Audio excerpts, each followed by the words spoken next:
मेरी पत्नी सिर्फ 10वीं पास थी, फिर भी वो जिन औरतों को बच्चे नहीं होते थे उनका इलाज करती थी और इसके लिए उसने टेरेस पर क्लिनिक खोल रखा था। और वो जिस भी बांझ औरत का इलाज करती वो प्रेग्नेंट हो जाती। मैं नीचे काउंटर पर काम करता। उसने मुझे कड़क शब्दों में कहा था कि तुम ऊपर बिल्कुल नहीं आओगे क्योंकि ऊपर औरतों का इलाज होता है। और उसकी ये बात मैंने मान भी ली क्योंकि इससे हमें बहुत पैसा मिलता था।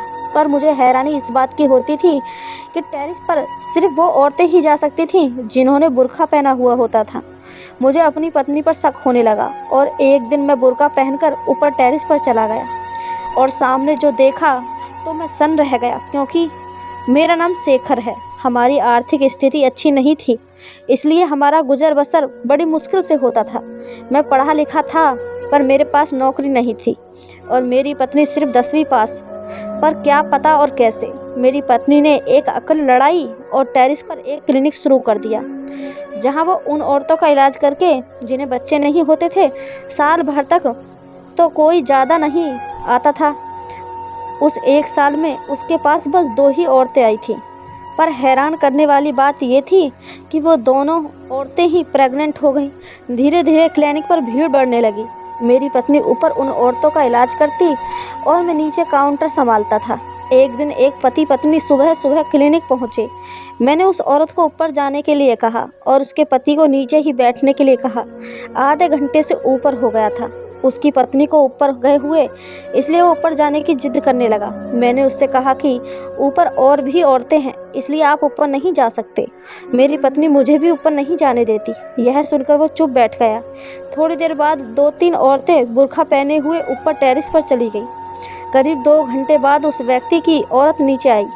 मैंने गौर से देखा तो उसके हाथों में कोई दवाई नहीं थी, पर चेहरे पर खुशी जरूर थी। दोनों पति पत्नी वहां से चले गए। थोड़ी देर बाद वो दोनों औरतें नीचे आईं और चली गईं और उन्हीं के पीछे पीछे मेरी पत्नी सरिता भी नीचे आ गई। उसने अपने चेहरे से मास्क हटाया और जो हैंड ग्लव्स पहने हुए थे डस्टबिन में डाल दिया। मैंने उसे देखा तो वह भी हल्की सी मुस्कुराई। तभी मैंने पूछा कि सरिता, तुम सिर्फ 10वीं पास हो, फिर कैसे इन औरतों का इलाज करती हो? उस पर उसने कहा कि मेरे लिए बस इतना ही काफ़ी है कि मैंने ऐसी औरतों की गृहस्थी टूटने से बचाई है। यह सुनकर मैं शांत हो गया। पता नहीं वो मुझसे क्या छुपा रही थी, पर आखिर मैं उसका पति हूँ। कम से कम उसको मुझे तो बताना चाहिए था। शुरुआत में मैं उसके काम पर ज़्यादा ध्यान नहीं देता था, पर धीरे धीरे उसका नाम सब जगह हो गया। शुरू में तो वह 1 या 2 औरतों का ही इलाज करती थी, पर अब वो दिन में करीब करीब 20 से 25 औरतों का इलाज करती है। अकेली को ये सब संभालना बहुत मुश्किल हो रहा था, इसलिए नीचे काउंटर शुरू करके मैं उनका ब्लड सैंपल लेता। उनके ट्रीटमेंट में करीब 3-4 घंटे लगते। मैं हर बार उससे पूछता कि आखिर तुम किस तरह से इलाज करती हो, और वो हर बार हंसकर टाल देती थी। मैं कभी कभी सोचता कि उस क्लिनिक में पेशेंट होने पर मुझे जाना मना है, पर पेशेंट ना होने पर भी मेरे लिए सख्त मनाही थी। मैं अपनी पत्नी से ज़्यादा कमा नहीं सकता था क्योंकि मैं काफ़ी सालों से बेरोजगार था और उसकी कमाई से घर चलता था। पहले तो 2 वक्त की रोटी मिलना मुश्किल था, उस पर 2 बच्चों की जिम्मेदारी वो अलग, और मैं बेरोजगार था, इसलिए वो मुझे बार बार ताने मारती थी। कई बार वो मुझसे लड़कर मायके चली जाती थी और फिर उसने खुद ही कुछ करने की सोची।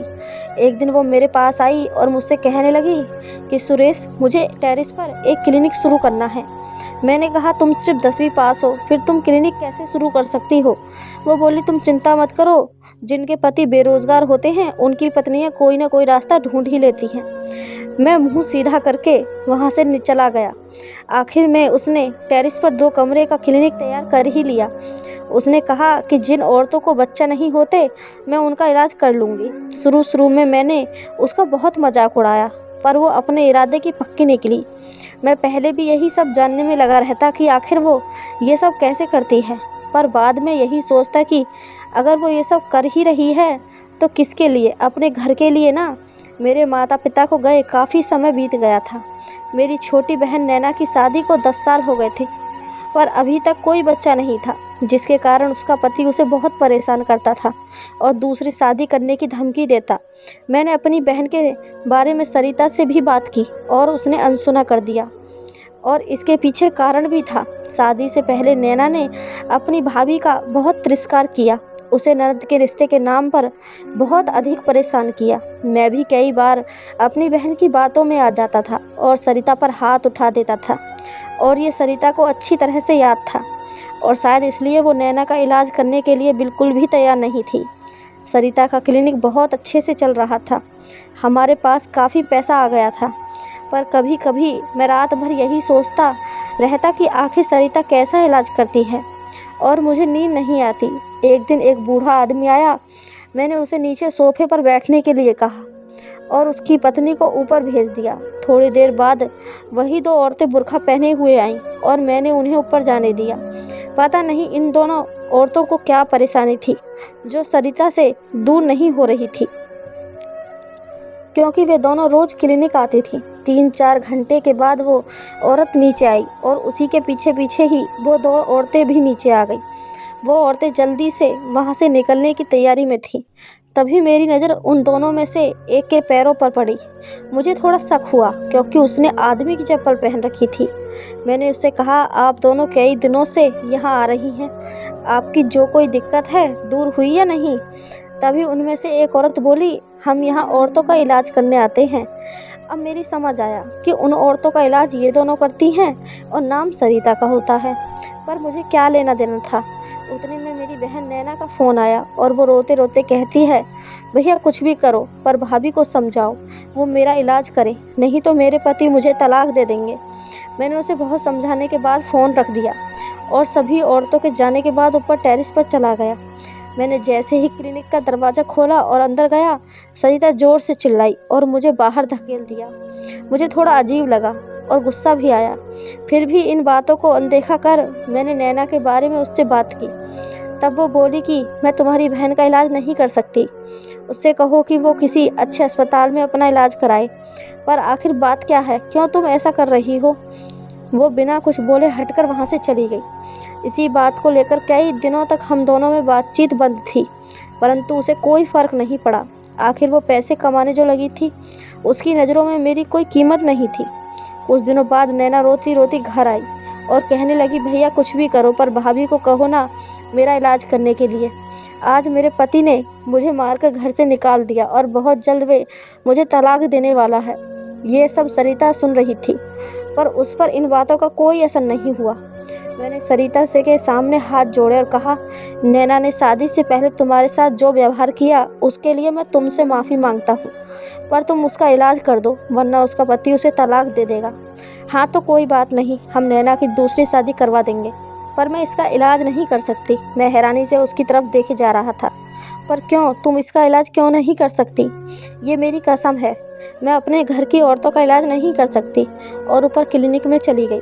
कुछ दिनों बाद नैना का तलाक हुआ और वो हमारे पास आ गई। मुझे सरिता पर बहुत गुस्सा आ रहा था और मुझे ये भी पता था कि उसने नैना का इलाज क्यों नहीं किया। अब तो नैना सरिता का और भी ज़्यादा तिरस्कार करने लगी। भैया क्यों भाभी ने मेरा इलाज नहीं किया और वह उस पर नज़र भी रखती। मैंने उससे कहा, ये मेरी भी समझ नहीं आ रहा है, पर मुझे कोई रास्ता नज़र नहीं आ रहा। नहीं भैया कोई बात तो है, जो उन्होंने मेरा इलाज नहीं किया मतलब दाल में कुछ काला है। वो लोगों का इलाज नहीं कर रही हैं बल्कि तुम्हें धोखा दे रही हैं। पर तुम्हारी आंखों पर पट्टी बंधी हुई है। कल तुमने उस बुर्का पहनी हुई औरत को देखा था, वो औरत नहीं आदमी था। जब भी कोई औरत इलाज करवाने आती है तुम काउंटर पर उसका ब्लड सैंपल लेते हैं, तभी वो दोनों औरतें आती हैं, वो दोनों आदमी यानी पुरुष हैं। ज़रूर तुम्हारी बीवी कोई बड़ा खेल खेल रही है। नैना ने जो कुछ बताया था वो सुनने के बाद मेरे मन में भी शक आया था। मैंने उससे कहा कि कल हम दोनों बुर्का पहनकर क्लिनिक में जाएंगे। दूसरे दिन एक औरत बुर्का पहने हुए आई। मैंने उसे ऊपर जाने के लिए कहा और उसके पति को नीचे ही रहने के लिए कहा। इतने में ही मैंने नैना को फ़ोन कर बुला लिया और हम दोनों बुर्का पहनकर ऊपर पहुंच गए। सरिता का क्लिनिक बहुत बड़ा और सुंदर था। इलाज के लिए आई हुई औरत शांत बैठी थी। जब हम दोनों अंदर गए तो सरिता को लगा कि हम दोनों वही दोनों औरतें हैं जो इलाज करने के लिए आई हैं। सरिता बोली, अच्छा हुआ तुम दोनों जल्द आ गई। ये फ़ाइल लो और इसका नाम लिख लो। इसका ब्लड ग्रुप बी पॉजिटिव है और इसे बी पॉजिटिव वाला ही बच्चा दो। यह सुनकर हम दोनों ने अपने चेहरे पर से बुर्का एक साथ हटाया। हमें देखकर सरिता थोड़ा डर सी गई। मैंने कहा, अब तो तुम्हें बताना ही पड़ेगा कि आखिर तुम क्या और कैसे इलाज करती हो। तब सरिता कहती है, तुम तो बेरोजगार थे, गरीबी ने हमारा क्या हाल किया था तुम्हें तो पता ही है। तभी मेरी एक सहेली ने मुझे एक ऐसी औरतों का इलाज करने के लिए कहा। मेरी सहेली एक एनजीओ चलाती थी जहां उन अनाथ बच्चों को संभाला जाता था जिन्हें उनके माँ बाप कूड़े के ढेर में फेंक कर चले जाते थे, और बिन ब्याही लड़कियां भी उसके एनजीओ में अपने बच्चे को दे जाया करती थी। वो उन बच्चों की देखरेख करती थी। उसी ने मुझे बताया कि अपने समाज में जब किसी औरत को बच्चा नहीं होता तो या तो दूसरी शादी करने पर जोर दिया जाता है या फिर बच्चा गोद लेने पर। इस तरह कितने ही लोगों की गृहस्थी बर्बाद हो जाती है। मेरी सहेली ने अपने 2 नौकर दिए थे। जब कभी कोई औरत इलाज कराने आती तो मैं उसे साफ साफ बता देती कि यहाँ कोई इलाज नहीं किया जाता है, मैं कोई इलाज नहीं करती, तुम्हें बच्चा ज़रूर मिलेगा, लेकिन उसके लिए तुम्हें 7 महीने अपने पति से दूर रहना है और अपने पेट से एक बेल्ट मैं दूंगी, उसे बांध कर रखना है। हाँ, उससे सबको लगेगा कि तुम पेट से हो। और उस औरत के पति का ब्लड ग्रुप ले लेती थी और 9 महीने बाद उसी ब्लड ग्रुप का बच्चा उन्हें दे देती। मैं नैना का इलाज इसलिए नहीं कर रही थी कि कहीं उसको ये सब पता न चल जाए। भाभी, अगर आपने मेरा इलाज किया होता तो आज मैं यहाँ न होती। अब मैं आपका इस काम में साथ दूंगी क्योंकि ये काम समाज के लिए बहुत ही अच्छा है। इस तरह से जो बच्चे अनाथ हुए उन्हें माँ बाप मिल जाते हैं और जिन्हें बच्चा नहीं होता उन माँ बाप की गोद भर जाती है, और इस तरह से कितनी ही औरतों की गृहस्थी बर्बाद होने से बच जाती है। नैना और सरिता की आंखों में आंसू आ गए और मुझे आज मेरी पत्नी पर गर्व महसूस हो रहा था। आपको ये कहानी कैसी लगी हमें कमेंट करके ज़रूर बताएं। कहानी अच्छी लगी हो तो चैनल को सब्सक्राइब, वीडियो को एक लाइक ज़रूर करें। धन्यवाद दोस्तों।